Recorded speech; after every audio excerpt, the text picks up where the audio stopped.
Powell's WWE Raw hit list: Bobby Lashley and Goldberg, Raw Women's Champion Nikki Ash vs. Charlotte Flair during a non-title no-holds-barred match, NXT Champion Karrion Kross vs. Keith Lee during a non-title match, Rhea Ripley vs. Nia Jax, Omos vs.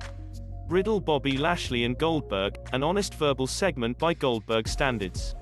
He's never been an excellent talker, but he brought his usual intensity. MVP did his usual good together with his promo, and it had been interesting to ascertain him taunt Goldberg's son Gage at ringside. Did Goldberg spearing MVP to save lots of his son mark the top of Gage's involvement within the story, or is there more to come? Raw Women's Champion Nikki Ash vs. Charlotte Flair during a no-holds-barred championship contenders match. The Ash persona remains too Pollyanna for my taste, but it's clearly an act that plays to the younger fans. Ash and Flair worked an honest main event match, and therefore the most vital thing is that they had the live crowd engaged and rallying behind the babyface. Rhea Ripley vs.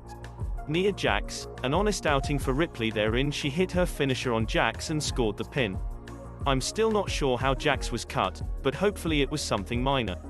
The post-match angle teasing a Jax and Shayna Baszler split was really well received by the live crowd, to the point that they even booed when they didn't get the breakup. Omos vs. Riddle, a solid Omos match.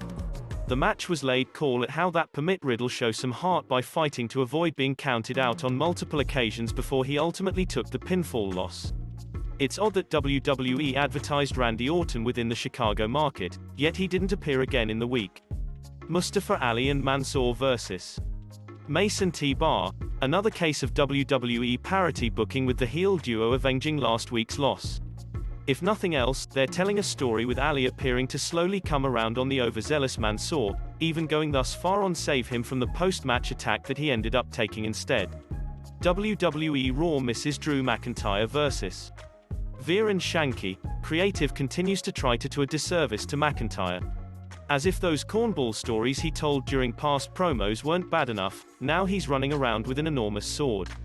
I sense zero interest in McIntyre's feud with Jinder Mahal, and showing Jinder and his henchmen running to go away the building in fear of the sword didn't help the cause. NXT Champion Karrion Kross vs. Keith Lee during a non-title match. The NXT Champion appearing on Raw should be made to desire an enormous deal. WWE has yet to form an enormous fuss over Kross and can't be bothered to advertise his matches beforehand. Even if the creative team has a thought for Kross losing matches on Raw, like the rumored debut of Scarlet Exposure, and somehow turning things around, you can't tell me that this needed to start out before NXT TakeOver 36, when he will defend his title against Samoa Joe. This makes Kross look bad while also making the NXT brand and its TakeOver main event look weak, and Raw isn't getting what they could out of yet another top NXT talent. Doudrop vs. Tamina. No one seems to understand the dynamic between Doudrop and Eva Marie. There are shows when Doudrop seems annoyed by Eva, then there are shows when she seems to be happily following her lead.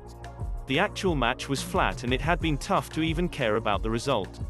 Miz TV with Damian Priest. I assumed we were through with Priest segments involving Miz and John Morrison.